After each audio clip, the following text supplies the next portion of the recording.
Hello there, Morgana Go. Ang sabi nila, magkamukha daw kayo ni Moira Rotacio.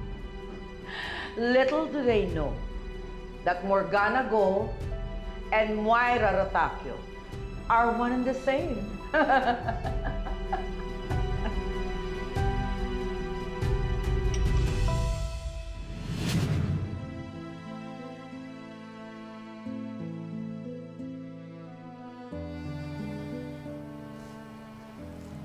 Wala na nga si Moira, ate.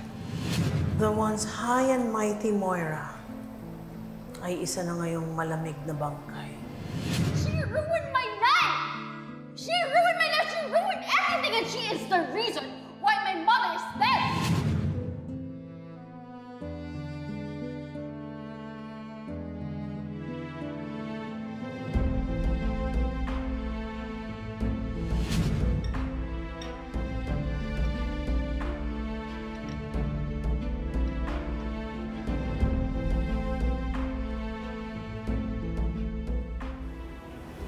Anong iniisip mo, Ben?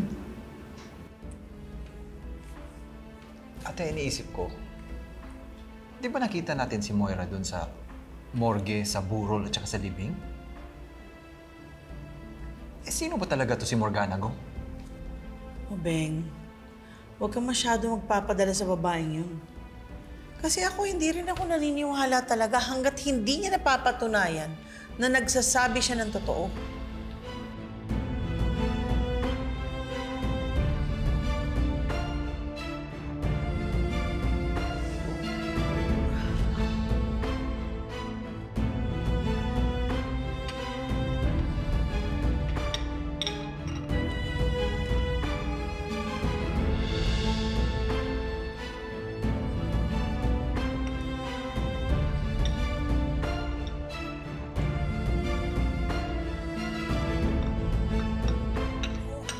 Ninong, Ma'am Giselle, I had these documents checked at kilala ko po yung mga tao sa agency na yon. And they certified that these documents are legitimate. Congratulations on your brilliant performance.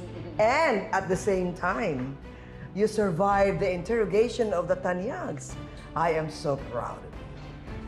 Well, Mama, kanino pa ba naman ako magmamana kung hindi sa inyo? Ganun pala ang pakiramdam, ano? Yung katapat mo, mga taong akalang patay ka na. Feeling ko isa akong multo, hindi kaya Diyos. Na bigla na lang nabuhay sa pagkamatay. It's my resurrection day. Maligayang muling pagkabuhay, my dear daughter. Kabahan na sila lahat.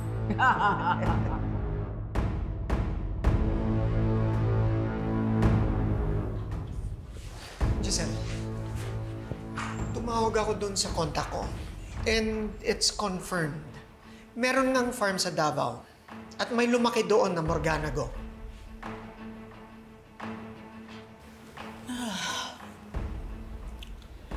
Which means, Ma'am, na baka nga nagsasabi siya ng totoo. Baka nga hindi siya si Ninang Moira.